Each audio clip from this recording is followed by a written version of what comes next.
Lift off. Lift off. Hey guys, we are live. This is going live on my channel, on Jack's channel, on my Instagram as well, or X. So welcome to the show. So basically, what we thought we'd talk about today, slightly different topic, the truth about dating as an online creator, because obviously both myself and Jack, you know, for our sins, we've made the massive mistake of ruining our lives by putting ourselves all over the internet. Yep. And so now we're completely unemployable and we're kind of like, you know, completely screwed in every other aspect. But I'm only joking. But it is kind of an interesting subject, I think. And even if you're watching this, and welcome if you're joining the replay or if you're live, even if you're watching this and you're not an online content creator, hopefully something will come out of this which will be of use or some interest. And by the same token, if you've got more general questions about dating, the red pill, etc., obviously just put them in the chat and we will answer them as we go through. But yeah, this is going on both channels. But Jack, how are you doing? Because we've not spoken for a couple of weeks. Yeah, no, I really can't complain. Hitting it hard in the gym, the diet's on point. Finances I got are. a protein shake going here, man. Actually. Oh, there we go. You're kind of missing the cleavage today, man. I'm winning this one. Oh, there we go. I forgot. What I might do, I could do a costume change midstream. I could, like, if you're talking, I could just go take off the t-shirt and then I've got the shirt and then, you know. There was a while back, I was streaming with Nuke and he was wearing a tank top. And the entire stream, I was like, God damn it, he is AMOGing me right in front of me. Is he quite built then? Or He is. He's quite jacked. Yeah. Yeah, I don't know, man. I've got to go to the gym after this, actually. I've got another stream later. So, by the way, viewers of my channel, I will be doing a stream later with James Tusk. As always, on Tusk time, things are not 100% confirmed, but it's probably going to be about, it's going to be between about 4:30 UK time to 6 p.m. UK time. Something like that. Depending on when he wakes up. Yeah, so you know how it is. How has he been doing? Like he's been going hard, hasn't he? Like South America, things like that. Well, yeah, he's fine. I mean, I saw him. We were talking about this just before we came on air, and this kind of pertains to the topic really, because I was in Mexico City with him about 2 weekends ago, because we had a boot camp there. We were teaching had a bunch of guys, students, doing the day game, doing a bit of night game with them, and so on and so forth. Saw him then, hung out with him. Yeah, he's doing well. I mean, you know, obviously his YouTube channel was basically deleted, as people know. They have started a new channel now, which I think is called Tusk and Team, which is very much in its like early stages. But he's making new content for that. We were doing lots of filming. He was doing lots of filming, like with students and doing infields and approaches and stuff like that. So yeah, he's doing good, man. But you know, he's got his own thing. I mean, which is, you know, he travels most of the year and has a very good time in lots of different countries, and you know. Whereas I'm a little bit more. I mean, I like the travel, but I'm a little bit more of a homebody. I like to get back to London. Do you know what I mean? I like a bit of the old rain and the red buses and the you know, and all that shit. You know, so tea and crumpets. Exactly. Queen and country, things like that. Yeah. Although I have to say, so again, we were talking earlier. I was in Mexico City, and then I went to Budapest a few days later with my girlfriend for a little weekend. We were only there for 2 days, but the weather was beautiful. It was like so nice. And then we get back to fucking London, and it's just grey and dark and rainy. I'm just like, oh, this is so fucking. Depressed it. Yeah, I mean, my father finally allowed himself to go on holiday, and he's going to Budva, near the Balkans.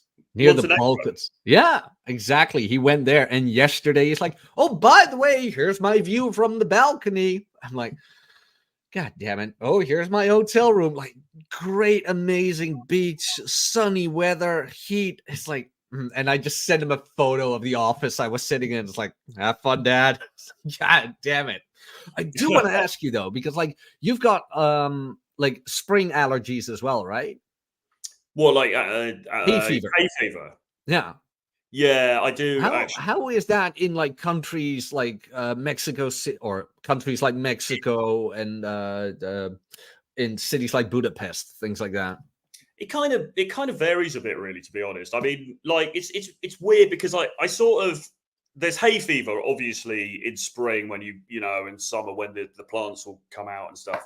But I tend to get it all year round anyway, because I get like dust allergies and stuff. So I tend to take antihistamine a lot of the year, you know. So I get it on prescription. I mean, you can buy it over the counter as well. So I tend to be taking it quite a lot. But sometimes I run out and, you know, I don't have any for a few days and I'm absolutely fine. As it happens, when we were in Budapest, I actually did run out, and a couple of times, like my eye, sometimes my girlfriend was going like, "Oh, your eye's really red. What's wrong?" And I was like, "Yeah, it's itching a bit." So the pain of life. That's wrong. Life came at me. So, but it kind of varies. It kind of varies. It's not been too bad recently, actually. I mean, I did read somewhere that sometimes it can get better as you get older. I don't know if that's true or not, but you know, I mean, it's case by case. No, because I noticed when I was in Portugal, because I normally have hay fever as well, like during the spring and summer. But when I was in Portugal, I wasn't bothered by anything, and we were like in the middle of the woods. Nothing. Oh, it's like so odd. Well, like, what were you doing in the middle of the woods? Like okay, so yeah, that was a bit. This is how many years ago? That's 1, 2. I think it's 2 years ago, maybe 3. By this time, a friend of mine, my former bass player, he works at this institution for and how to put this in English, for lack of a better term, kids who are they're uneducated. They can't be educated. The schooling system has failed them. They got kicked out of school at a young age, things like that. What you mean, like black pill people? Almost, but they're younger. There's a little bit of hope there. But they had this project in Portugal when they were building housing and things like that. And he's like, "Hey, you want to join me?" And I'm like, "You know what? Opportunity of a lifetime. Why not do it?" And the thing was, it was way more off grid than what he told me it would be. So it was like in the middle of the woods with no internet other than our phones with the 5G. We got a solar battery, like this giant box, as electricity, and a small water reservation for showers and shit like that. But like the surroundings were amazing, like mountains, grass, you name it, everywhere. And luckily for me, no hay fever. The bugs, however, were sometimes a bit of an issue. But well, yeah, that's not great, man, not great. No. But yeah, Mexico City didn't. I don't recall anything really bad. I mean, I think it just depends on the place. Funnily enough, the other place I went with my girlfriend fairly recently was Dubai. And actually, Dubai, I did have quite a bad reaction. Like, I had quite a sort of like swollen eyelid. I don't know if it was an allergy or not, but like the only logical explanation we could come to was it was to do with the sand, because obviously you're in the middle of a fucking desert. So I don't know. So that happened. But, you know, I mean, yeah, in general, it's okay. You know. Okay, that's good to hear then. That's good to hear. Because that would absolutely suck when you like the warm climates, and as soon as you get there, your eyes are trying to kill you.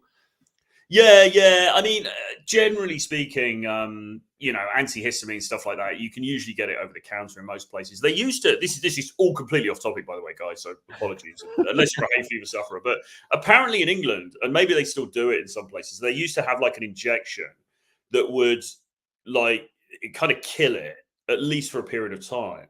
But there was a lot of side effects associated with it, so they stopped doing it. I don't know if you can still get it privately or if you can get it elsewhere, but yeah, I mean, they nationally mandated an injection for the common cold, so, and that had side effects, but they kept running with that. So I wonder what the histamine injection did to well, you know, edgy. I know. Well, anyway, yeah, well, indeed. But turning to the, I guess, you know, we should sort of at least, you know, superficially address the topic in hand. So, I mean, obviously both of us are online, you know, we're online content creators. I mean, you know, I put out a whole bunch of videos. I know you have as well. We're sort of like, we're not celebrities by any means, but we have, you know, and look, I mean, even in our own sphere, right? You've got people like Fresh and Fit, you've got Rollo, you've got Pearl, you've got these people who are very, very big within our own sphere. And but really, even within the wider world, I mean, they're you can say fresh and fit, they're sort of getting to celebrity status, but they're not really.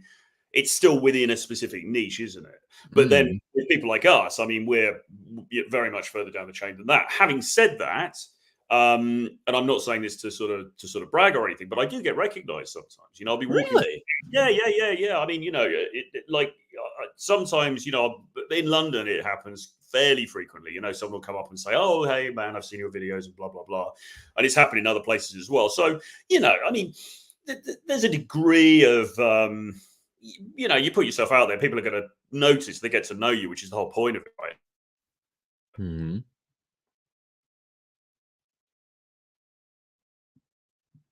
Now your internet is kind of falling out. Let's see. Guys in the chat, let me know. Can you still hear Troy? Can you still hear me? I can't hear Troy right now. Test. Because I don't want to talk over Troy. That would be rude. Set's here. Good to see him. Weaponry Fitness. Good to see you. What's up, Troy and Jack? Well, I'm doing well. Troy is frozen right now. Hello, yes. No Troy. No Troy. Troy got frozen. Okay, let me carry this one. Oh, no. I'm on my own. Uh-oh. He's frozen. Oh, my. Let me carry the show then on Troy's channel as well, please. If you're there, remember to subscribe. Hit the like button. We would really appreciate it. So what Troy was talking about, like, he got recognized in the street. I wouldn't even know what to do. It's like, oh, my God. Are you a Jack Napier? It's like, depends on who asked. You know? It's like, it's kind of like that. It's like, It reminds me of the Johnny Depp thing, where Johnny Depp got approached by fans like, oh my God, are you Johnny Depp? And he's like, no, I'm Brad Pitt. I think that would be like one of my first remarks back, where it's like, are you Jack Napier? It's like, no, I'm Myron Gaines. It's like something stupid like that. But oh God, no, like I am very happy that next to this internet thing, I still have a job. I was worried a while back when a tweet of mine, and if you be so kind, by the way, because my Twitter got suspended for stupid reasons, which I think are stupid reasons. There we go. If you be so kind to follow me again on Twitter, I would really appreciate that. But I had a tweet a while back about some model, and she wasn't even that overweight, but like very, very thick legs, very jiggly legs. And it was a bit of a throwaway tweet where I said, men are being psyopsed into being attracted to overweight women, blah, blah, blah, blah. And that tweet got a hell of a lot of attention. A hell of a lot of attention. And then all of a sudden, Wine More Please pointed out to me that my tweet got on a subreddit about something, body positivity or whatever. It was posted there. And I'm like, oh crap. And like you had all these comments of people spurging out where I was, of course, a small dicked virgin incel and you name it. And I just couldn't handle her and blah, blah, blah, and this and that. And I was like, oh my, oh dear. Because I have coworkers who are more of the social justice leaning mindset. So every time I had one of those tweets that ended up on Reddit on the body positivity sphere or whatever, that is where I always got kind of worried that I might be outed being a woman-hating misogynist on the internet. Kidding. We're not. We're not. We always make that joke with Archwinger, like the Archwinger, the internet woman-hating misogynist Archwinger. And then you meet him and he's like the coolest guy ever. But that was one moment where I was like, oof, I don't know about that. Like, that's what you worry about. At least that's what I worry about with tweets when they go viral, where someone somewhere I know might run into it. It's like, ooh, because especially when you get the haters on you. There's an article titled Jack Napier on Billy's Substack. Billy has a Substack? I didn't know that. Can you link me to it? 3 run flat? That would be interesting. I don't think there is.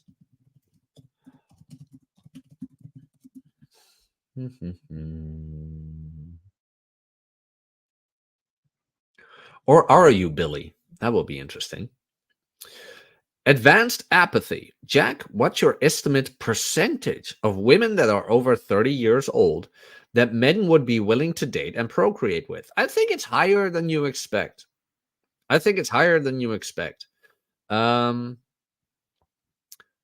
Now I have gone and said, like, if she's over 25 and single, there's a reason. Blah, blah, blah. Well, of course there's a reason. Could be a multitude of reasons. All depends on your interpretation. But there are plenty of 50-year-old men who would love to date a 30-year-old woman. Plenty of them. Don't know if they want to become a dad, but there are also plenty of 30 and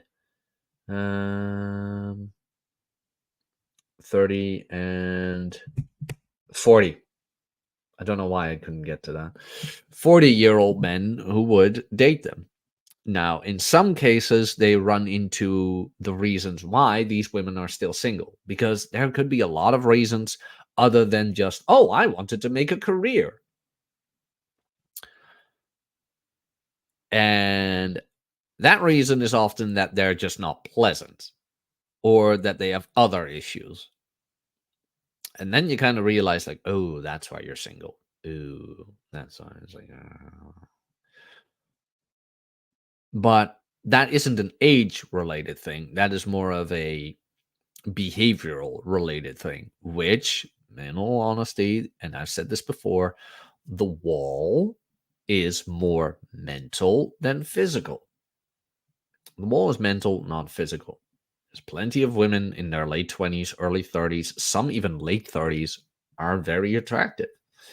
But then you get the mental aspect. Like, what do years of failed relationships do to a person, especially a woman? What does it do to a woman where her biological clock really does start ticking, you know? Like, and it's minutes to midnight kind of thing. That changes their behavior, and it changes their behavior kind of in a negative sense. Let me check WhatsApp real quick.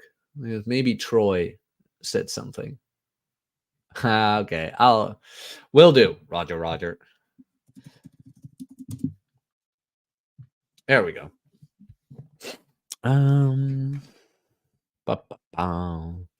Fulbright. I don't see Fulbright. Oh, Fulbright.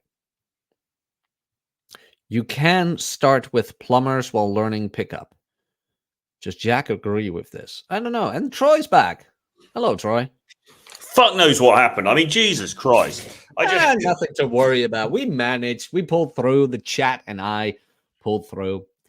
Yes, apologies for that. Some technical difficulties. Where are we up to? Where are we up to now? You mentioned that you got recognized on the street, and I told them, like, I wouldn't even know what to do. I had a couple of times a tweet of mine went very viral, and it ended up on Reddit on the body positivity, the all inclusivity chats. And it was like, that is the only time I worry a bit where I might get outed with coworkers who are more on the social justice leaning side, where I'm like, ooh, that could be a detriment. But in general, this space isn't like that popular. Where like Pearl and Fresh and Fit, like 1 million, 2 million subs, maybe even 3 at this point. Like, yes, that's not even a fifth of the Dutch population.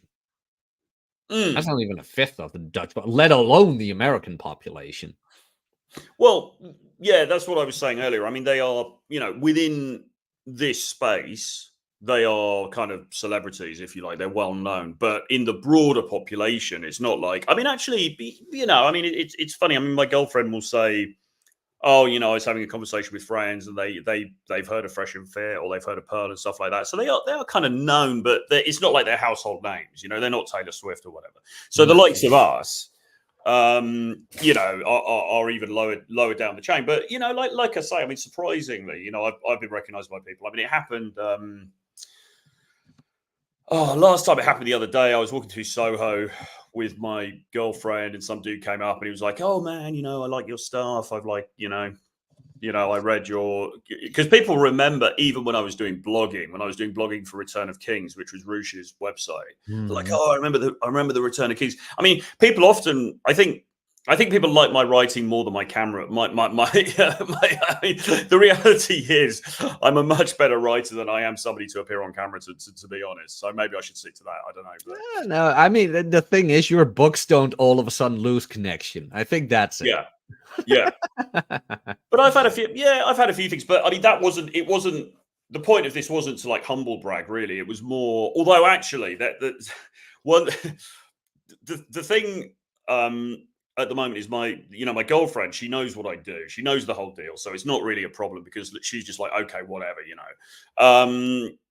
But I remember I was on a date with somebody some time ago who had because I'm not going to go in there immediately and go, yeah, I do this dating coaching and stuff. I just tend to just sort of like avoid the topic really.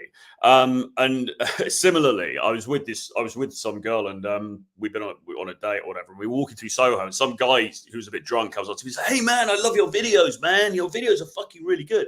And this girl's like, what the fuck? Like, what videos? What are you talking about? And I'm just like, anyway, so I know this really good bar. Let's go over here. And I tried to sort of manage to change the subject, but it was quite funny. Oh, I remember Carl even saying this, like Carl from Black Label Logic. He's like, the biggest reason I stay anon is not because like I worry about being doxxed, but mostly one of you assholes coming up to me while I'm going out with a chick and you tell her I am Carl from Black Label Logic. And that actually happened to you. It's like, oh my God. That was the nearest sort of issue of that kind that could have happened. As I say, I mean, my girlfriend now, I mean, you know, she knows what I do, so it's not like there's no issues there at all. Somebody could come up and say, and it'd be absolutely, it wouldn't be a problem. But it's a weird thing though, and this is getting to the topic. I mean, the first thing I would say is that, generally speaking, when I'm dating people, I don't really like talking about work anyway. Like, even when I was doing corporate work, it was really a subject I would try and steer clear of, to be honest, because firstly, it's just kind of fucking boring, you know, and it's not very sexy. And also, I just like to, there's something about, like, you've got your work stuff over here and you do that, and then you're doing your social. I think we lost him again. It's just not, you know, like a good vibe.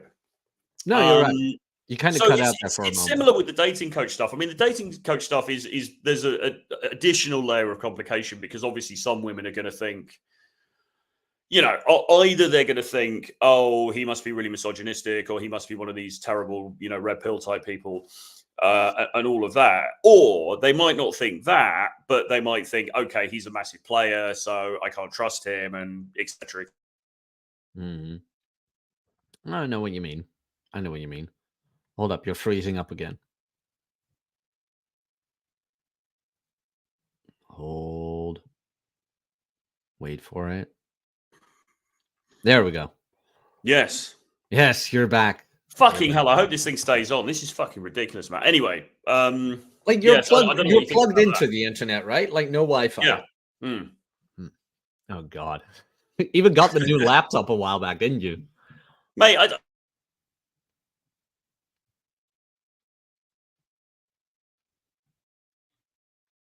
It's a perfect screenshot of Troy, by the way.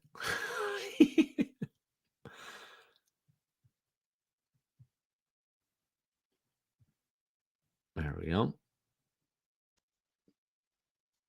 Wait a moment. And you're back. Are you using desktop or what are you using? I'm just using desktop. Yeah, I think it's better on desktop. Really, I think there's. I think. There's something about anyway. But anyway, let's not get into the technicality. So I mean, what have you noticed any problems? I mean, what do you tell girls about this stuff? Nothing. Nothing. I had years ago. I had a main plate, and of course, like we dated for a longer time. And at certain points at weekends when she wanted to stay over, like I do Red Evening, my show on Saturday morning, 6 a.m. And I kind of had to tell her, like, yeah, I know you can't stay over on Friday and blah, blah, blah, and this and that. And she knew I did online personal training, and she knew I narrated audiobooks, which back then I think I had only narrated, I think, Gendernomics and maybe something by Goldman. And I remember Ryan sending me a DM that he really liked the audiobook for Gendernomics. And I was kind of proud of that. So I made a screenshot of that and I sent it to her without realizing I did not blur out my online username. Oh, okay. I'm like, look, this is a review for the audiobook I did. She's like, oh, that's so cool. By the way, you do realize you just sent me your new username, right? I'm like, oh no. Oh no. Shit. And she found it and she watched it. And I'm like, well, what's the verdict? And she's like, I think it's actually pretty cool. Like, you help guys out who fail with girls. I'm like, well, sometimes. I'm like, I'm not the greatest at it, but I know how to present myself and things like that. She's like, that's actually pretty awesome. That's actually pretty cool. And she loved Cappy. She loved Cappy. She read Cappy's books after that. And oh my God.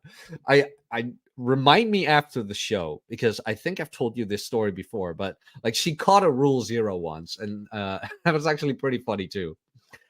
And but no, she actually thought it was very cool. And well, then after that, I was like, well, you can stay on Friday nights, and I just did my show Saturday morning, and she just stayed out of the camera, things like that. She just stayed to the side, and then every now and then, like when the show was over, she'd say hello to Rob and just go to the bathroom, shit like that. It was perfect. But in general, if they don't already know, then I just shut up about it. Well, I think it's something. I mean, look, it depends on the nature and depth of the relationship and where you're going and all that kind of stuff. I mean, look, if this is some chick you're going to marry or whatever, then obviously at some point, you're probably going to have to tell her, because But I mean, that's the same with any disclosure. I think in any relationship, like I don't think I'm being like hugely disingenuous here. I just don't think it's necessary to tell people everything immediately up front. Do you know what I mean? I don't think that's either. I don't think it's a particularly good strategy because it takes away all of your mystery. And secondly, I just don't think it's really necessary, because for me, dating and getting into a relationship with somebody, it's a process of getting to know them, and sort of there are layers of trust and layers of things you disclose as time goes on, right? And it's just one of those things. And obviously with this particular thing, for some reason, because, like James Tusk always says, it would be better if we were porn stars than dating coaches, because dating coaches are more vilified, they get less sex, and they get paid less. Do you know what I mean? So like being a dating coach is almost akin to being, I don't know, some kind of serial killer or something in today's culture. Whereas actually, really, all we're doing is going online and, giving advice and trying to help people, broadly speaking. I mean, certainly where we're coming from, we're not coming at this as sort of some hugely misogynistic kind of viewpoint or anything like that. I mean, we're just. Well, I do, but. Well, yeah, all right, fair enough. But in a nice way. Way. You know what? I don't know what you're saying, but like even the things, well, okay, like you've got the infields and things like that with approaching, and my approach to all of this is more like I've seen so many guys who can't even put in the bare minimum. Like I'm the only guy at work who works out. It's like, really? Yeah, it's so weird. It's I can't remember who I talked to about this. Maybe it was Nuke. Probably it was Nuke. Maybe Dante. But like when you go into the gym, you see all these people working out, you see all these people in shape, but then you go outside the gym again and you go into the town square, or you go like to work, or you go in the public transport, and then you see like how low the bar really is. actually, when it comes to personal appearance. Like skincare is so rare for people. Like that, I don't know why, but do you know how little people or how few men actually get a nose trimmer? You know how many conversations I've had up close with other guys where I could just count their nose hairs. It's like, Jesus Christ, man, get a goddamn nose trimmer. It's gross. Yeah. And for some odd reason, that advice, giving that to a guy is like, oh, that's misogynistic. It's like, well, sorry, ladies, for telling guys what you find attractive. It's like, yeah, the first thing is it gets taken massively out of proportion, because for the most part, I'm not saying there aren't, toxic people out there. Of course there are, but for the most part, all we're doing really putting out content, trying to talk about the reality of how things are rather than how we'd like them to be, and then helping people to navigate that. And I don't personally think that's a terrible thing. I think, and there's a lot of advice out there for women, and nobody has a problem with that. In fact, there's actually some pretty toxic advice out there for women. There's accounts like, how to bag a rich guy, I actually follow a female account, and she's basically putting out posts like, how to manipulate a guy, so he buys you handbags, and she'll literally use the word manipulate. I mean, can you imagine if you were a dude and you were saying that stuff about women? You'd just be immediately counted. You'd probably get you'd probably get exiled to Siberia. Oh, yeah. You'll get banned off every platform. Rumble won't even take you, probably. Yeah, so there's obviously this double standard here, but like I say, I mean, the reality is, really, in the end, I mean, there's a bit of what Trump would call locker room humor and stuff, but I mean, in the end, basically, what we're trying to do is just help people to level up, because ultimately, if you want to have some success in dating, you have to level up. It's a self-improvement thing, The carrot, the carrot is sex. The carrot is, maybe if I do this stuff, I'll get laid. But then the back end is, fuck, I've actually got to really work on myself in all of these different areas. I mean, the biggest caveat, I think is the right word. The biggest caveat is when we talk about the uncomfortable truths about women, where it's like, women don't really care about how much time you invested in them. They mostly care about the right now. And when she says maybe, it's a no. And she really doesn't care all that much about the money you spend on her. She cares more about the excitement you provide for her, things like that. That's kind of where a lot of and I made this mistake at work. I could have just shut up. But some female coworker went on a date with another coworker, and she was like, yeah, he did ask me out for a second date, and I'm not sure yet. I told him I'm just busy and blah, blah, blah. I'm like, well, that's a no. And all the female coworkers were like, oh, what do you mean by that? And blah, blah, blah. I'm like, well, if she's not sure about it right now, then it's just a no. It's that simple. There is no maybe. And then I learned to just shut up. Just don't, because I was almost tarred and feathered at that point. It's like, okay, never mind. But it's just saying that, where it's like pointing out that there's no excitement, there's no genuine interest in there is already bad. Where it's like, no, I have best intentions for both of you. I'm just saying you don't sound very enthusiastic about him. So what you reckon? He was keen and she thought he was a bit of a she just wasn't feeling it. There wasn't that vibe there. Yeah, that was my interpretation of it all, because I mean, you and I have been there, where no matter how busy she is, she'll find a spot. Where it's like, I have to work Monday, Tuesdays, Thursdays, and Fridays, maybe this weekend, but I am very 100% sure I am free next Wednesday or the Wednesday after that. Are you free then? It's like she will bring up a day that she is free. But as soon as she starts making excuses, well, not per se excuses, because there could genuinely be a very busy planning. When she starts summing all that up, but not an opportunity to meet, it's kind of a no. Well, I mean, I think, look, here's the reality, right? I think men behave badly in the dating marketplace. Not all men, but some men behave badly in the dating marketplace, and some women behave badly in the dating marketplace as well. And I think the issue is that the culture, whatever, has encouraged men to believe, or in the past had encouraged men to believe, that women were these sort of angelic creatures and they never did anything wrong.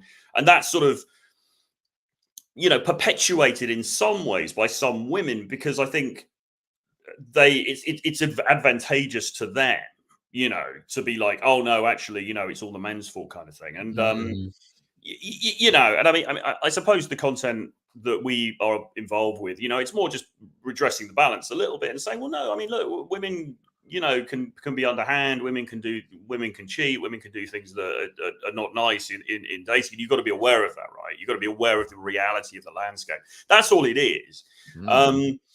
But then using a term like misogyny, it's a very useful stick to beat people with, to sort of prevent them from going into those kinds of topics, Yeah, no, pretty much. And like, I was lucky back then with that girl I was dating, because like she kind of knew how I was with, and I made some remarks every now and then, like a little bit jokes at female expense every now and then, but she could laugh about it. She had humor, she had the insight, and she was just a very intelligent conversationalist as well, where you could actually address every now and then where it's like, hey, did you notice this in general, or blah blah blah. And she's like, yeah, no. Like she understood generalizations instead of taking it personally. So when she saw all this, she was like, yeah, no, it makes sense every now and then. It's like, okay, well, that's good. It's really strange, because with my girlfriend, for example, so she is firstly, she's from a relatively traditional background. Okay, she's not English, so she's from a relatively traditional background. So on the one hand, she's come from a society that's sort of quite patriarchal and all that. So she's got that. On the other hand, she's lived in the UK for like over a decade. She lived in Dubai before that, which is it's a bit of a mixed bag, because it's sort of, on the one hand, it was a traditional country, but on the other hand, it's kind of anything goes. So, she's got these competing sort of cultural things going on. So, and also, she's not particularly. She wouldn't describe herself as a hardcore feminist, I don't think, but she does have a bunch of friends who are pretty feminist.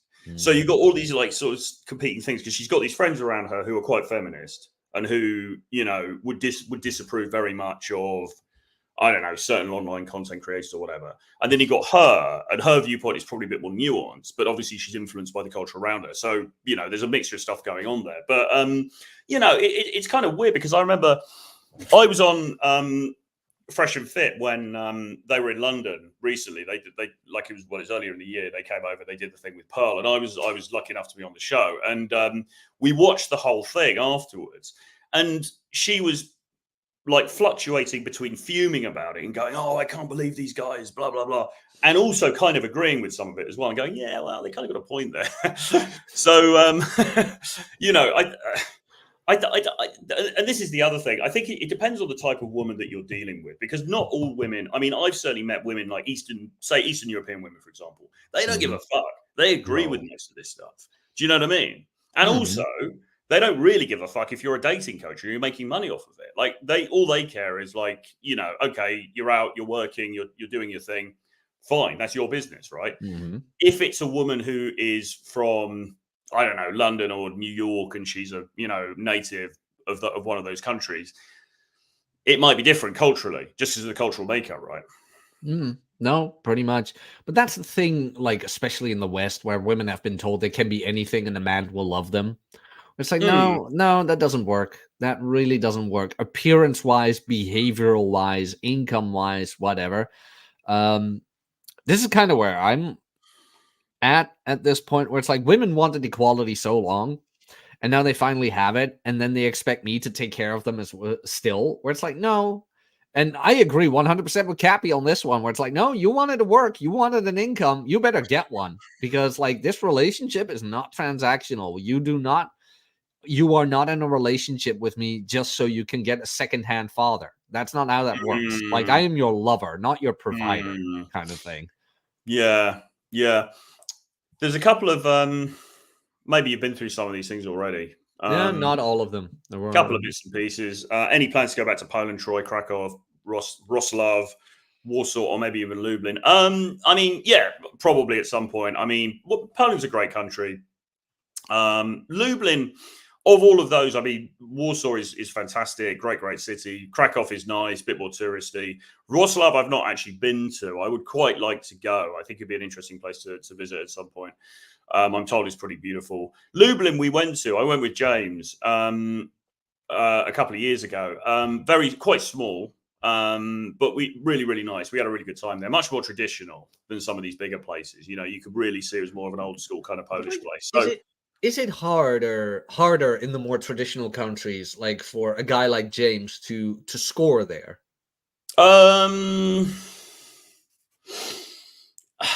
Not well. For a start, I wouldn't even like Lublin. I wouldn't say Poland. Poland is becoming more and more westernized, right? So that's the first thing. It's not like it's this Eastern Bloc kind of place. It's getting more and more like London by the year. So there's that. And secondly, it's a bit of a mixed bag, really. I mean, the idea that Tom Torero actually proliferated of this thing, like, oh, these Russian girls, these Ukrainian girls, you have to take them on 17 dates before they're going to do anything and all that. It's not really true, to be honest. So I would say no, not really, no. Particularly not in Poland, but even somewhere like Ukraine. I mean, I think everywhere's just becoming much more sexually liberated these days. To be honest, I mean, yeah, there's going to be some girls who are like, oh no, I want to wait for a bit and blah blah blah. But for the most part, I don't think it's really been an issue for him. No. Interesting. What about this one? You can start with plumpers while learning pickup. Does Troy agree with that? No, I don't even know what he means. Not really. No. I don't know. What do you think? What does he mean with plumpers? Well, I think he means you can, engage. Oh, you mean the slum busters? He means. Oh, like that. Well, I mean, every guy has been there where there's one girl in his roster he doesn't tell his friends about. We've all been there. But to actually put it like, oh, just start out with that, I go kind of like, no, don't like, go for what you want. Go for what you want, and then you will probably run into the scenario when you're out. It's 5 a.m. the bar's closing and you kind of want to get your rocks off, and then it's like, well so keep your eyes closed. So there's a couple of things with me on this. Firstly, contrary to popular belief and what people might think, I've actually always been relatively discerning. And when I say discerning, it's not like okay, everybody I've dated has been a supermodel, because obviously that's not realistic. But I have a certain thing. I have certain things that I like, and I tend to look for that. And if those things aren't there, then, to be honest, I've tended to sort of pass up opportunities rather than not, if that makes sense. And I think that increases as you get older, because these days, to be honest, it's a bit like, well, if she's not really doing it for me, then go home, nice cup of Old Grey. Oh yeah, I am at that point. I am at that point where it's like, no, just the slightest thing can already turn me off. Or it's like, just like maybe. Maybe when you're younger and you're just absolutely just full of bursting with hormones and all the rest of it, then perhaps. But I mean, these days, like, the effort of would be just, it would just put me off. Do you know what I mean? I just like, listen, to be honest, I could just go home. I can just watch something watch something online, have a nice sleep, read a book, whatever. It's just not fucking worth it for me personally. But I'm not somebody who's really trying to, if I ever was, like, really try to sort of like do a John Anthony lifestyles, and I mean, it's just not, that's not really of interest to me. I think what's always been of interest to me is meeting people that you genuinely gel with and you have a good time with and you're actually attracted to. And I'm not saying everybody has to be a long-term meaningful relationship, but you enjoy something together, right? I think that's the more important thing. It does remind me of something Tom Torero told me when he was teaching guys, and he would point out girls where it's like, you want to approach her, you want to approach her. And then guys would keep making up these excuses. Oh, she's not my type. Oh, this, oh, that. And it's like, dude, you want to get laid or not? Where it's like, for those guys, I'd kind of say, like, look, put your standards a bit lower depending on what you want. Because if you can't even strike up a conversation with your girl you're absolutely not attracted to, don't even try with a girl you're attracted to. Well, that yes, I mean, there is that as well. It depends on what part of the journey you're on. I mean, if you're, you've had a dry spell for like that's lasted 18 months, and you find it very difficult to have conversations and all the rest of it, then I mean, yeah, you're going to want to try to break that cycle. So, but there's dropping your standards, and then there's dropping your standards. Do you know what I mean? I think yeah. I think there's a sort of a. I say this to when I'm coaching, when I'm working with guys. I'll say this, like there's a periphery. I think there's sort of like, if you imagine the bullseye in the middle of, oh my god, she's 100%. She was like, is the woman of my dreams. She's just completely blown away. Right? There's that one in the middle, but then around that there's these concentric circles, and sometimes there's ones who are sort of on the periphery, and they're like, yeah, she's kind of cute. I don't know if she's quite there, but it's probably worth a conversation. And what you will sometimes find, particularly if you're meeting them in the daytime, because obviously in the daytime, women, maybe they're less dressed up, or they're, whatever. That you'll often, you start talking to them, you realize actually she is actually really cool. She is actually really attractive, and then you start to get more into her. So I would say that's okay. Going around the concentric circles, going out from the center is fine. I think if we're talking about somebody that you just find absolutely hideous, that I personally, I don't think that's a great use of your time, really. I just, it's not something I would choose to do. But the other thing about me is I don't drink, or I haven't drunk for a long time. So what that has meant is that's been another factor that I haven't found myself in situations where I've dropped my standards substantially, because I haven't had that beer goggles thing. Mm-hmm. Do you think a lot of marriages would not have happened if alcohol did not exist? Probably. I think the population would be. I think you can cut the population in half right there. Like tomorrow, alcohol will disappear, and it's like the birth rate will just through the bottom. Yeah, but it's interesting, isn't it? Because I do hear that is alcohol becoming slightly less of a thing now with like Gen X? Sorry, Gen Z. Is it Gen Z? It's Gen Z, isn't it? I know they're cracking down hard on smoking here. They are here. Oh yeah, here the same. You can now only still get them at like tobacco shops and gas stations, and within a couple of years, you can't even buy them at gas stations anymore. Because are you still smoking, or are you kind of just a bit? No, not as much as I used to. Like every now and then, I still, if I can get one, I'll get one, like from a friend. But not to the extent I used to anymore. Thank the Lord, because like packs are now a carton is now $12.50. No, a carton is 10 packs. So a pack is not $12.50. It's insane. For 10 cigarettes, or 20 cigarettes. I mean, it's really expensive here now. It's about £15, I think. Jesus. And also Rishi Sunak wants to. I don't know if this has been put into law yet, but they want to do this thing where they're basically trying to criminalize it. If you're older and you're a smoker, okay, fine. But they're trying to sort of criminalize it for younger people, basically try and stop the next generation from actually smoking, which is, I don't know, man. I mean, I don't know. I'm torn really, because I'm kind of a libertarian. I think people should be allowed to do what they want. But on the other hand, I mean, smoking is fucking bad for you. So it is. But let's be honest here. Like alcohol has ruined more families than nicotine ever did. And I'm kind of like, look, yeah, smoking's bad for your health, but what's worse for your mental state, Where it's like, I have never beaten somebody up just because I smoked a cigarette, but there's plenty of people who beat the shit out of somebody because they were drunk. So where do you draw the line with this fake? it's really weird how alcohol just magically gets this pass, isn't it? Whereas alcohol is probably one of the worst drugs there is in some ways. Rolo once pointed me to a book about that. What's it called? God damn it, what's it called? He mentioned it on a Rule Zero because, like, he used to be in the liquor business, and he even told me, "Is like they will never crack down on alcohol again. There is so much money in alcohol, you wouldn't believe." And I guess the tobacco industry just isn't that profitable anymore. Maybe that's why.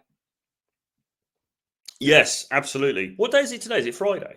Yeah, it is. I'm just trying to figure something. Okay, so sorry, just trying to somebody message me. Okay, so there's another one here. So, Jack, what's your estimate percentage of women that are over 30 years old that men will be willing to date and procreate with? I mean, I saw something else about this. I don't know whether the comment's been taken off or whatever, but somebody else was like, did you see that comment? Somebody was like, why? Oh, here we go. Here we go. So this guy here is like, why do so many content creators have girlfriends in their 30s instead of the 20-year-olds they claim are the best? Which is kind of an interesting one. Well, I mean, have you got any thoughts on that? A bit. Because some content creators are with their girl for a very long time. That's one. So they got with them when they were in their early 20s. Some content creators are, let's say, in their 50s, some of them. And maybe a girl who's 30 is more aligned with what they're looking for instead of a girl at 20. Like, can you imagine? Like, you're hitting 50, which I'm still surprised by. I'm still amazed by that. I was like, what the hell? Oh man, you know. But like, would you want to go back to clubs and things like that? Well, I mean, so no, I mean, not really. I mean, I occasionally I'll go to the old club here and there if I travel or whatever. I mean, I'm not hitting the club every weekend in London by any means. Sometimes abroad we'll do it, generally because we're maybe going with clients or something like that. But I mean, no, not really. And obviously, you know, for the most part on the dating apps, I would be, you know, priced out the market for people in their 20s anyway. I mean, it's a little bit different when you meet in real life, because age can be overcome somewhat in real life, I think. Yeah, but you think that they swipe more on older men because it's in the comfort of their own home and nobody's watching them. Well, I mean, there are like the, you know, I don't want to get into this topic massively, but I mean things like more like the sugar apps and things like that. I mean the sugar apps, obviously, you know, there's a range of people, women on there who want different things, primarily money, but you know, there are women on there who, it's not that they want like a monthly salary as such, but they kind of like older guys. You know, they like older guys with a bit of experience. It's not like they're saying, right, give me $5,000 a month as an allowance, but they might be saying, oh, you know, I want to go to some cool restaurants, but I like older guys. I like guys with experience. I want someone to go, you know. So there is a market out there, but I think if you're looking at the, you know, the regular dating apps, a lot of women, from what I understand, will set their parameters. You know, it'll be like, right, 18 to 30 or 18 to 35 or whatever. So, you know, if you come on and you're 50, then you're obviously they're not even going to see you, right? So there's that. No, but, unless to the girls who want to see you. Yeah, I mean, there will be some. But in answer to his question, I think you hit the nail on the head correctly. I mean, the other thing I would say is I do think, and I'm not capping here, I do genuinely think the manosphere is a little bit harsh about this idea of, oh, she's 30, right, game over. Like, I genuinely don't think that's the case, because there are women it's misinterpreted. Well, because I don't even know if anyone's actually saying that, but I think if that is the perception, because the argument always was, and when you take Rolo's chart about like the sexual market value chart, the lovely chart, where it's like women peak at like 23 and men peak at 35. The reason that is they took that from Dataclysm and things like that, where men tend to swipe the most on 23-year-olds, blah, blah, blah. Looks wise, it has to do with fertility and all the other things. Then somebody took that and said, oh, all women after 23 are ugly, where it's like, no, that wasn't it. And then they took the argument of the wall. And yes, there are cases of women who look like amazingly hot in their 20s, and after 30, it just went on a decline. But the whole point of the wall was mental. It's a mental thing where it's like she realizes, like, hey, I can't compete with these girls at 23 anymore. Even though I am hot and whatever. So their behavior changes. And that's why you get these Twitter women who are single and 30 and alone and very angry. I mean, look. My perspective, because I'm 50, right? So my perspective is necessarily going to be somewhat different on this. But I don't think 30 is actually that old. Like to be honest, even for a woman, I think. I mean, I'm not saying looks don't decline. I'm not saying that age doesn't get the better of all of us in the end, because obviously it does. But for the most part these days, I think if you're saying 30 is over the hill for a woman, I just don't think that's accurate. For the most part. I mean, maybe, you could make an argument for, later 30s. I don't know, whatever. But I think 30 is too young to really be making that judgment. And secondly, there are some smoking hot fucking women who are 30, 31, 32. No doubt about it. Could you claim that they're hot? I mean, are they, people will say, yeah, but she's not as hot as a 23-year-old. Well, sometimes they are. Sometimes they are. But that's the whole point. Like, women can still be hot at 30. But then the question is, and that's where the real truth, the gist of this lies, how can she be so hot at 30 and still be single? And the answer to that question is what the wall really is.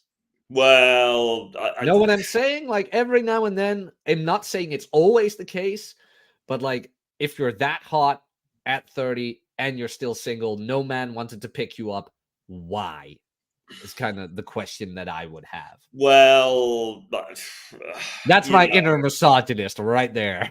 Well, I mean, that's one interpretation, but to be charitable to women here, actually maybe not entirely charitable, but another reason for it is they spend too long with the wrong guys. Yes, that could be as well. Okay, and you could then say, well, that's their fault because they should have picked, like basically, if you broadly speaking, you think, right, women like the hot, sexy fucking guy who's probably not the settling down type, but he's got, he's the risk taker, he's the adventurer, blah, blah, blah. Women will often end up falling deeply for those guys and spending a lot of time with them, and then it finishes for whatever reason. Mm-hmm. Okay. And then she's 30, and then it's like, oh fuck. Now you could say, if you're a bit of a armchair arsehole and you probably spend a lot of time on X, then you're probably going to say, well, that's her fucking fault. She should have married a boring fucker like me, and then that wouldn't have happened. But biology is biology, right? She's attracted to what she's attracted to. She may have got with a guy who either, in the end decided not, chose not to commit, or, whatever. So I think that comes into it as well. I don't think it's always that, there's something so wrong with them that these men are just discarding them. I think it's, in many cases, I think it's more likely they do get together with dudes, but they're the wrong dude.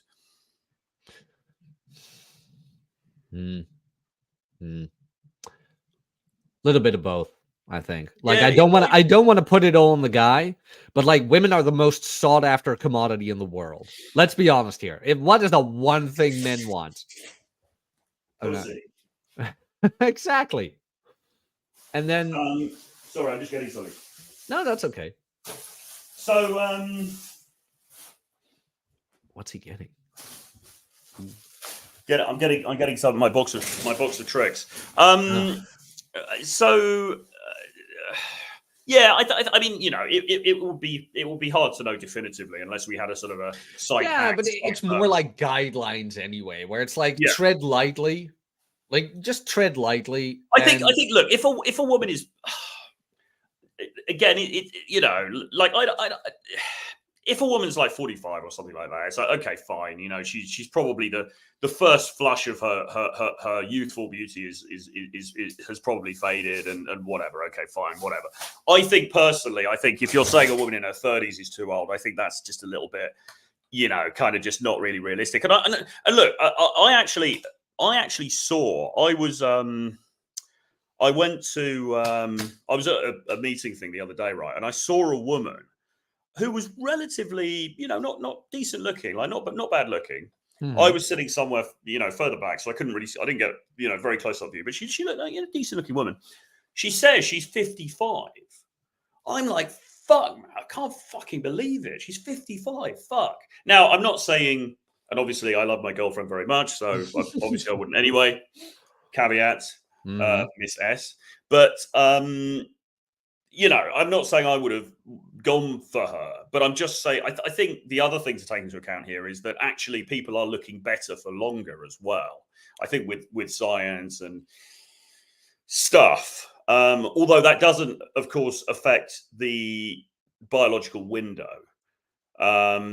So yeah, I don't know where to go with that really, but you know what I'm saying. I think I know what you're saying, and I'm not disregarding women in their 30s. Absolutely not. Like, there are plenty of women in their 30s who are absolutely gorgeous and good looking. Yes, and they're also pleasant. All I'm saying is that in general, I have my eyes open when she's 30, hot and single, where it's like, okay, when is this bomb gonna drop?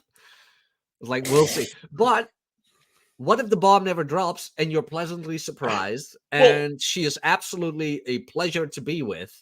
Then be happy you kept the door open, because that's a win. Well, okay, to bring it like a personal like example into this. So my girlfriend is in her 30s. Okay, now to be fair, we dated before a while back, and I've met her when she was in her 20s, but she's in her 30s. Okay, so she is in her early 30s. I've also dated women in their 20s in the last, year or so before we got back together, which was a few months ago. So what point am I making? So if you were going by this logic, then why would I be back? Why would I be with her and not some chick in her 20s? It's because firstly, she's really, really fucking attractive. And secondly, we get on incredibly well and we have really great chemistry and all this kind of shit together. And I don't think it's as simple as it's not this simple equation of like, oh, she's in her 20s, so she's better. She's in her 30s, she's worse. It just doesn't fucking work like that. There's too many intangibles. Okay. Now, what I'm not saying, go for some washed up woman that you don't find attractive, but I think there are more nuances in this than we allow for. The other thing is she's still nearly fucking 20 years younger than me. So, like what, like, I can't really fucking complain here. Do you know what I mean? No, but not exactly not what I said. Like, of course, no, I'm more responding to this kind of. Yeah. But it's like there are always exceptions to the rule, of course. But like he mentioned, like so many content creators, like how many can you mention who are dating women in their 30s? Like, how many can you name? I don't even know. I wouldn't. The whole like 20-year-old the best is a generalization of like when you look at peak fertility and blah blah blah and complications with pregnancy, and when your sole purpose is procreation, then yes, the best option is a woman in her 20s. I am of the encampment of mental baggage is also a bit less in the early 20s compared to late 20s, early 30s. But there is leeway in there where it's like it depends on what kind of woman you have. Like you've got the woman, like you mentioned, where let's say she's been in a relationship for 7 years. It didn't turn out the way she wanted. And now she finds herself single at 29. That's a whole different bag than a woman who had 6 boyfriends every year from 21 to 29. Like, there's a very big difference. There's also the old chestnut that people come out with, which is,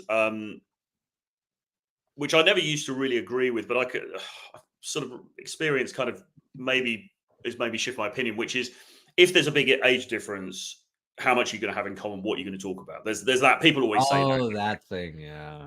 And I don't really agree with that, to be honest, because I think, look, it's about the fucking vibe, right? I mean, like, even my girlfriend now, you know, I'm into this old fucking boomer music. You know, I like all this shit from the 80s, you know, Depeche Mode and Morrissey and all this kind of stuff. And she's like, what, are they still alive? Like, what the fuck? You know, she listens, you know, and I'll listen to her, I go, surely you like this one. And she's like, yeah. And then she puts the Drake on and, you know, it's whatever, we're good to go. So like but it doesn't really matter because that's not the main thing of the relationship. You know what I'm saying? It's like a peripheral thing, right? But I mean, I did date a girl who was in her kind of quite early-ish 20s, and I you know, and I remember her, and she was very obsessed with TikTok, and she was very obsessed with, you know, Instagram and stuff like that. And I remember her calling me up. This was ages ago. Her calling me up, really, really upset because she'd stayed in this hotel with a friend of hers, and then her Prada handbag had got stolen, and she thought it was the hotel staff, and then she was kicking off with the hotel staff, and then it turned out that the friend had stolen the Prada handbag, and oh my god, she was my best friend, and blah blah blah. And I'm sitting there for about an hour and a half on this call, trying to, you know, calm her down, and I'm sort of like, you know, I liked her, she was kind of fun, whatever, but I'm also thinking, what the fuck? What am I doing with my life, man? Do you know what I mean? This is complete bullshit. So I'm not saying you wouldn't get that with a 30-year-old, but maybe there's something to be said for a little bit of maturity. I don't know. You know, maybe it's the other way around. Like because they always say, like, what are you gonna? What do you have in common with her? It's like, no. What does she have in common with you? Where it's like, probably you're gonna be the one who gets tired of it, and not the girl, kind of thing. Because they always think like women will grow tired of old men and their boring music and things like that. No, it's usually the guys whose temper just runs out, where it's like, I can't do this anymore. Well, it happened the other way around with this other girlfriend I had, because she was fucking obsessed with Justin Bieber. I don't know if you remember, like some years ago, Justin Bieber had that really big album. Mm-hmm. I forget what it was called, but there were some really big tunes on it. It was really, really popular at the time. And she was obsessed with Justin Bieber. All she wanted to do was listen to Justin Bieber like 24/7. And I'm trying to put on like Nick Cave and stuff. She's like, oh, this is really fucking depressing, man. Like, you know, I'm like, look, I can't, look, I'm not being funny. Like, I don't mind. I'll listen to a bit of Justin as a kind of ironic, like, yeah, it's kind of fun, whatever. But like, I'm not going to spend my life listening to fucking, you know, no. You know what I'm saying? So, yep.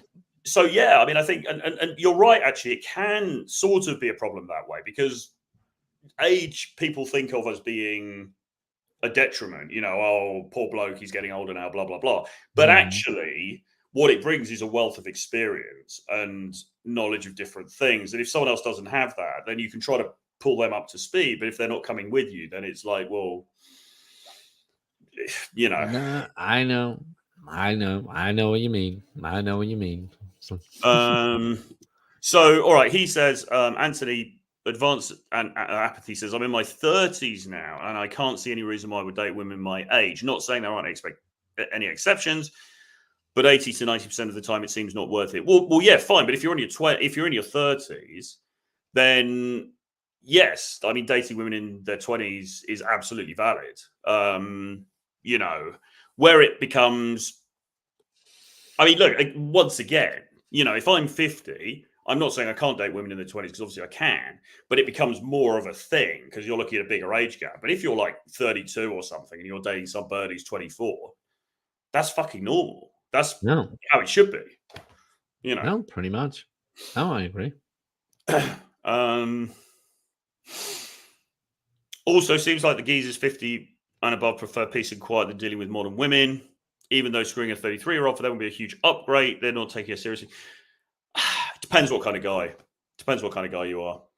You know? Now, like, there are no rules set in stones. Most of this are guidelines. Like, take it seriously, not literally. And a lot of guys take it literally, where it's like, yeah, that's where you kind of miss the mark. I mean, it depends the sort of dude you are and the sort of life that you've lived. I mean, I've lived a life really of perpetual adolescence. So for me, it's kind of like, you know, like I don't have a huge issue with relating to women who are younger than me, you know? Oh, exactly. How long have you got, by the way, man? We can finish soon. I've got some time left. We got like 10 minutes or something. Yeah, we can scroll through the chat a bit. It's hard to say what I want the way today's market is, but I know what I'm attracted to, and it's not 30-year-olds with high body counts. Okay. Well, then go for what you're attracted to. It's like advanced apathy. You just answered your own question. I know I'm not attracted to 30-year-olds with high body counts. Then don't go for 30-year-olds. Then there you have it. You want to get to the super chat as well? The marriage causes divorce for £2. Thank you very much. Although all that money goes to Jack's Lego habit, not to me. That is true. But common law marriage is coming in if Labour wins. Do you guys have elections coming up? Yes. And Labour probably will win, but I don't know about the common law marriage thing. If that's is Corbyn still in Labour? No. He got thrown out. He's oh god. No. Oh. They got he kind of fucked everything up really. So they got rid of him. They got Keir Starmer now, and he's like, much more centrist, Oh, okay, that's a good thing because Corbyn was like a diehard fucking commie. Basically. They had to get rid of him because it just it ruined their party, basically. James says, what's the obsession of London day gamers moving to poor foreign countries like Poland? Well, Poland's not that poor. I mean, Poland's probably going to be richer than England in a few years, man, to be honest. Ukraine, well, not many people in Ukraine at the moment, and Brazil, so they have a better chance of picking up women who barely speak English. I mean, I don't know, bro. I mean, because there's some very good-looking women who live in those countries. I think is the main answer, is the main thing, and a lot of them do speak decent English. And what's the hate? I mean, you're not going to win a fucking medal just because you pick up women in London, right? You're not going to, imagine when you die and you go to heaven and then you get to the pearly gates and St. Peter's there. He's not going to be there with a fucking gold cup going, yes, you win the award because you pull girls in London rather than fucking Ukraine. I mean, it's just bollocks. I mean, go where you find the women attractive, right? I mean, why not play to your strengths? Like you're an Englishman in you're an Englishman in Eastern Europe. The accent is something women find attractive. Yeah, like, go to where like you're treated best. Yeah, go to where you're treated best. It's like they like it. Travel is fun. You can meet attractive women there. It's just it's all good. And I mean, you don't have to do it exclusively there. I mean, my my girlfriend she's not from London, but she's lived here for over a decade. Where did you meet? Anyway, we met in a club. Of all places, really? That's pretty dope. It was night game, man. I gave her my best night game moves. It worked. Yeah, absolutely. Cold approach, man. Nice. All right. How do you open and stop a girl who's walking a busy street in daytime? What does the first 30 seconds of a successful interaction look like? Well, I mean, you've got the classic Yad stop, as it's called, or the front stop, where she's walking along and then you sort of come right in front of her and go, hey, listen, I just saw you. I thought you looked really cute. I don't normally do this, but I had to stop and say hi. You look like you're buying all of Oxford Street. Are you a shopaholic or something like that, right? You want to. So there's a couple of bits to that question. Firstly, how do you stop her? Well, if she's walking along, it's going to be harder, but you can sort of go around in front, or you can go by the side. That doesn't always necessarily work as well, but you can, tap her on the shoulder, whatever. And then you want to just sort of, I would generally just be direct and say what you want. Just say, look, I thought don't normally do this. I thought you looked attractive. I just knew I'd kick myself if I didn't at least come and say hi. And then make some observation about her and then go from there. Spending on Jen. But what you really need to do is get coaching. So drop me an email, troy@realtroyfrancis.com. Your infields were always pretty amazing. Like I said, Cat Academy, I cannot recommend that one enough. Yeah, I'm gonna release that again soon. So keep your eyes out, guys, for Euros predictions. For Euros, is it coming home? Probably not. The European Cup. Ukraine is going to win. I'm going to call it right now. Ukraine is going to win. Well, they'll just let them win. 100% politics are involved. Same as Euro Festival. Ukraine is going to win. Yeah. Guaranteed. Pin this, boys. Save this clip. Yeah. Fair enough. Hi, Troy. I think you're doing an amazing job sharing your wisdom and experience with us. How to get over red pill rage. Matt. Well, Jack might be a good one to ask about this. I mean, I don't know, man. You just gotta accept life on life's terms. I mean, like, what is there to be angry about? You know, people. You've got to think about rationality, right? People, like, the dating marketplace may seem very cruel and chaotic, but actually, it's extremely rational. People are acting to the best of their knowledge. People are acting rationally in their self-interest. So women are acting in their self-interest, okay? And if their self-interest is not to date you, but to date some other dude that she regards as being better, well, you know, you can't really get angry about that. That's just how it is.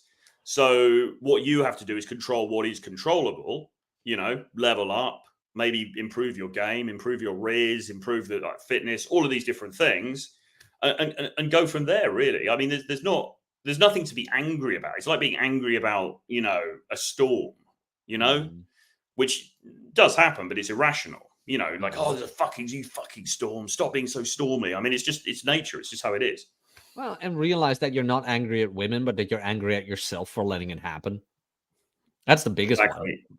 Well, it's like you're mostly just angry at yourself for like letting yourself get played. But don't be angry about that. You just didn't know better. Now you know better. Now you know that now that you know that you can't be played as easily. And the game is in your favor. Absolutely. Troy is using adrenochrome. Is that roids? What is it? No, it's the fucking hell, it's the QAnon conspiracy. Oh, okay. Basically drinking blood, basically. I'm not actually, for the record, but you know, if anyone, it would finally explain your youthful. Oh, that's probably why he's probably joking about that. All right, had a date Tuesday night. All went well. We kissed. Seeing her tonight. Looking to potentially escalate. Any do's or do nots? Well, yeah, go for a couple of drinks and then just say, go find someone that's quite near your place. Go for have a couple of drinks, have a bit of banter, have a bit of a flirt, and then just say, hey, listen, my place is over there. Why don't we go back and listen to some, you know, listen to some music, or I'll show you some. There's some stuff on YouTube I want to show you. All right. Want to pet my cats? That's a bull rush closer. What was it? He told us about it. He was on a date or whatever, and he's like, "Want to pet my cats?" Or that was Rob. No, Rob had the cats, and Bull Rush had the dog. Bull Rush had the dog. Like, want to pet my dog? And he actually had a dog. So, yeah, things like that. Ryan used to say, "I need to feed my fish. Want to see my fish?" Things like that. Any don'ts? Any do nots? Well, I mean. It's like yeah, I mean, yeah, you need a pretense, basically. I mean, plausible deniability, right? You need some kind of excuse. I mean, if she's down, right? You just go, hey, listen. You don't even have to make a huge pretense. You can say, hey, listen, my place is over there. Why don't we go back? It'll be a bit quieter. I've got some wine. We can just chill for a bit, and then, you know, I'll get you. You know, I've got to be up early. I can get you an Uber back or whatever. Just make it very casual, very low key. Okay. And then go back to your place and then allow the magic to happen. Well, that's the big one. Allow it to happen. Don't force anything. No, exactly. And you know, and if she comes back and then you make out a bit and she says, "Oh, you know, I really need to go home." Okay, fine, no worries. Don't be butthurt. That's the worst fucking thing you can do. It's just like, okay, yeah, no worries. I'll get you an Uber. Don't worry, it's fine. And then do another date with her. So this is a good point. You need to build the skill set. The skill before you're able to be discerning. If you're not able to approach reliably, then standards are more likely a weasel out. That's true. People use this idea of standards. It's actually just they don't have the balls to approach. Yeah. It's like Tom Torero said, you want to get laid or not? Like, yeah. I'm still crying over my Romanian ex-girlfriend. It's bad. Unfortunate to hear. Pete Parker says, I've approached thousands of women for 2 years and got absolutely nothing. Can I rip this one? Yeah. Can I rip this one? It's like, please, no coaching. Like, what do you want then? Do you want the magic pill? Do you know how long it takes to actually get to the point where you go wrong? That takes hours sometimes to get to that point. We don't know your body language. We don't know your speech. We don't know your tone. We don't know your appearance. We don't know your openers. We know nothing about you. And now you just expect us to be like, well, give me the magic pill. It's like, sorry, you're bro. probably, I mean, yeah, exactly. I mean, like get coaching, don't get coaching. It's up to you, bro. But the reality is, like Jack said, I mean, look, all we've got here is we've got Parker, which may or may not be your real name, and we've got a fucking P avatar. We know fuck all about you. You might look like a bag of shit. You might be dressed really badly. You might be out of shape. You're not have a nose trimmer. You might not have a nose trimmer. You know, seriously annoyed. I mean, your game is probably crap, or at least you're probably doing the wrong things. You are probably. I mean, again, we don't know anything about what you're saying when you approach, or your body language, or your eye contact. But I would guess, because like a lot of guys, you know, if they do approach, they tend to do it in fairly sort of nice guy conversational mode, and it's not really setting the world on fire. And the girl's just like, yeah, whatever. We don't have enough data in order to, to give you any advice really, other than the general advice. And this is the problem, right? And this is why coaching, whether it's, in person, I mean, in-person coaching is really good because you can actually see the person and physically help them. But doing stuff online is useful as well, like over Zoom or whatever. This is the problem with trying to teach yourself, because people will do thousands of approaches and fuck up thousands of times. The likelihood is your game is a pile of dog shit, to be completely honest with you. But we're not going to be able to determine that or diagnose that or help you with that unless we actually see you in action, or at least get a little bit more information. So, I mean, it's one of those questions that it's just not really something we can answer, I'm afraid. No.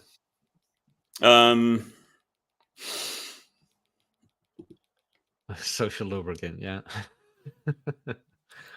The hot crazy Matrix guy said not to mess with girls that you don't fight at least a 5 or 6 when they try to this. I mean, all right. Oh, that's the guy with the chart. It's like, guys, if she's that hot, she's probably that crazy, and if she's not, she's a dude. It's actually pretty funny. Smoking is a holiday activity only. Was just in Lisbon and about $5 a pack. Yeah, that's true actually, because the cigs are a lot cheaper when you're abroad. So, I mean, UK is just fucking ridiculous now. It's just that nanny state behavior. I go kind of like, look, let people do what they want, Yeah, I think they should just legalize everything. Just legalize smack, crack cocaine. Let's do it. I mean, pure Darwinism right there. Just do it. Let's all just get naked and party and then just see what happens. Right? I wouldn't go that far, but well, not all of us, but right. Girls in their mid-20s and late 20s, 30s are generally more chill and nicer. I'm now in my late 20s and I wouldn't want to date an 18, 19, 20-year-old even now. Okay. Dude, 19-year-old. I remember that when I was in my late 20s and I dated a 19-year-old, I was like, holy shit. Like there was a whole door that opened for me. It's like, oh, that's interesting. Troy's right. People looking after themselves better and better these days. A lot of girls in their 30s are still gorgeous. True.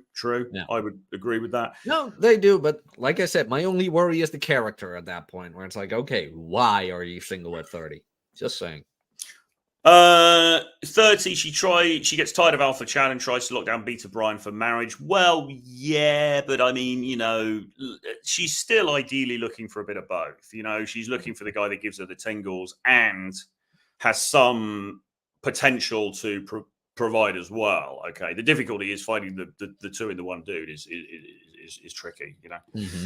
Hotness isn't it subjective? There's more to it than looks, hence the crazy. Yeah, I think it is somewhat subjective. Yes, to a degree.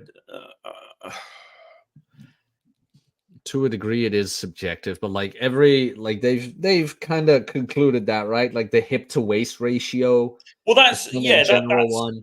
That's true. But I mean, traveling like Tusk's taste, for example, is different to mine. There is some crossover, but it's not entirely the same. But then other people I've traveled with, their taste is entirely different. I wouldn't touch them with a fucking barge pole. So the idea that all guys are just, I think there is some nuances in it. I even have it with my best friend. He likes girls with the more like rounder apple faces, and I like it more with like the cheekbones and like the fallen in cheeks a bit. But oh well, we both agree. At least be thin. It's like so. Yeah. So Ian says, I'm 29 and love boomer music. as well. It definitely happens. Dated a Hendrix fan last year who's 24. The classics are still alive. Well, it's funny because I quite like Depeche Mode amongst other people, and my girlfriend always rips me for it. And she's like, "Oh, they're still alive," and like blah blah blah blah. But the reality is, outside of the UK, they're really big, and actually they've got a big fan base amongst younger people. I mean, if you go to Russia and stuff, there's a lot of like younger people in parts of Europe who really fucking like them. So it's just, I don't know, it's just one of those things, really. I don't think it's her kind of vibe anyway, though, to be honest. Take her to see Liam Gallagher. He's putting on some good shows. It's a fucking rock and roll band. Anyway, so here's Wonderwall. The function of good, bad genetic taste, not of age. Go to a gig of any good current band, you'll find loads of 20-something. Yeah. I find that young European girls are a lot more mature than Aussies, American. Well, yeah, you wouldn't want to date any of them, would you, really? Poland is already doing better than the UK. Yeah, I think Poland will overtake the UK. Oh, yeah, the economy in the West is not doing well. And, I mean, it has a multitude of reasons, which I shall not get into. But let's just say Poland is pretty based on certain policies where they just give the EU a hard no, where it's like, no, we're not going to do that. They were, but my understanding is the government has changed quite recently. Really? So They finally cracked down? Which one is the country with that bloke called Orban? Hungary.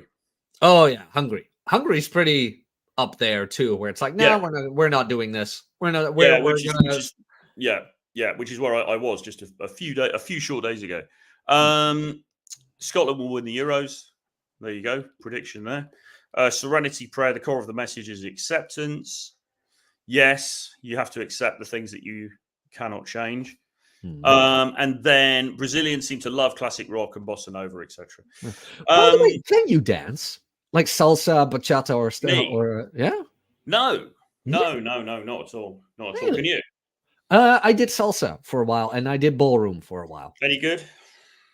I got to bronze with ballroom dancing, and I did salsa for 2 years. Oh, okay. I mean, it's It's never got into it. Sorry? You never got into it? No, not really. It's just never really, I don't know, it's never really massively appealed to me, to be honest. But that's your Britishness, I guess, like the stiff upper lip. Where it's you don't do that. I mean, I'll dance if I go to the club, but we're not talking about anything impressive. I mean, it's just like the sort of techno kind of, like that.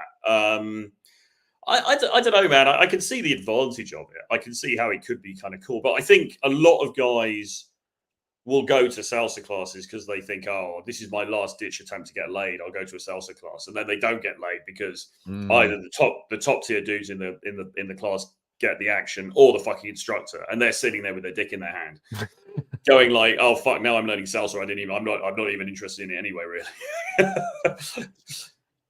I always really enjoyed it. I really enjoyed it. I thought it was fun, but then like the coof hit and blah blah blah. Yeah. I don't know, man. It's it is what it is. We'll see. That is true. Yeah. Anyway, any other thoughts?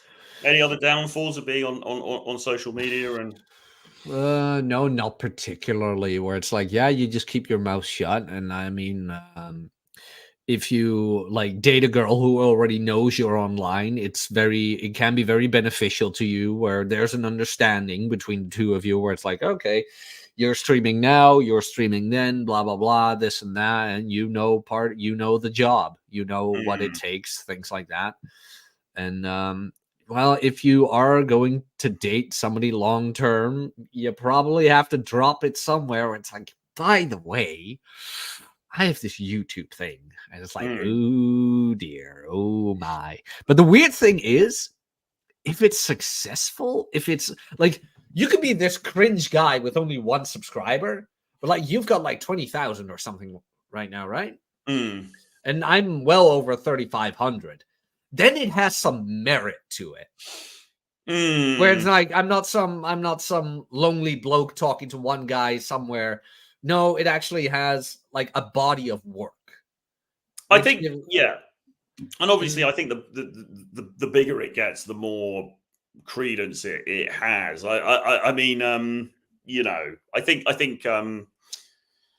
how can I put it? I think in general, you know, if something is successful, I think women are more likely to accept it, even if elements of it go against their better judgment. But like I say, I mean, to be honest, I think my content really is pretty fucking vanilla, really, out of all of the red pill people. I don't think it's like I'm not going on there like yelling about, you know, let me tell you about American women. You know, I'm not doing that kind of Hold up. We're gonna need this for that. Yeah. You know, I'm pretty sort of balanced and stuff like that. And you know, I think it's more the association that is the issue. With certain other aspects in the space, you know, and it's like, oh, you're part of that thing. And it's like, well, yeah, kind of, but I also just kind of do my own thing as well, you know. Do you drive a Bugatti? It's like, no, I don't. No. What color is your Bugatti? Yeah, like I'm not that popular in this space. Yeah, but it's certainly an interesting paradigm, and it's something that sort of it's the only other thing I would say about it as well. It kind of annoys me when people who I know personally watch my stuff, and it's irrational, but it's also sort of like, look, unfortunately, you know, this is sort of my job, so I kind of have to put out content, right? And so, you know, I'm not saying I'm disingenuous in the content, but you know, sometimes it's a little bit performative because that's, you know, I've got to put stuff out, I've got to try and, you know, pull people in and stuff like that, and it's my job. And then people that you know sit there watching, and it's like, look, if I was working McDonald's, right, you wouldn't come into fucking McDonald's and watch me fucking flipping a burger, would you? Do you know what I mean? Like, this is my fucking work. Just let me get on with it, bro. Like, what does Ryan always say? You don't come to my work and slap the dicks out of my mouth. Something like that. I don't come to your job and slap the dicks out of your mouth. Yeah, exactly. Anyway, with that, we'll have to do another one of these soon. Maybe next week. But yeah, any final thoughts? Not in particular. Not in particular. No. Yeah. Worth doing salsa and bachata for social side. Yeah. Do it, man. Go for a couple of classes. See if you think it's fun, and if you do like it, then keep doing it. It's a nice skill to have. All right. So Benjamin says, Troy, why do you live in the epicenter of wokeness, the UK, when you can make money anywhere in the world and pay less, no tax doing so? Because I've got a lot of friends here. I've got family here. I've got a flat that's paid off, so it's not actually that expensive. It's very well connected for travel. My girlfriend lives here. There's a lot of reasons, really. I mean, the tax thing is true. And we're looking at that because you can look at setting up elsewhere. But I don't know, man. I just like a nice cup of Earl Grey tea. What can I say? Nice cup of Earl Grey tea, scone, you know, sing the national anthem. It's just how it is, really. They once did rule the world. Indeed. They did. Indeed. And the epicenter of great music. All the best bands came from England.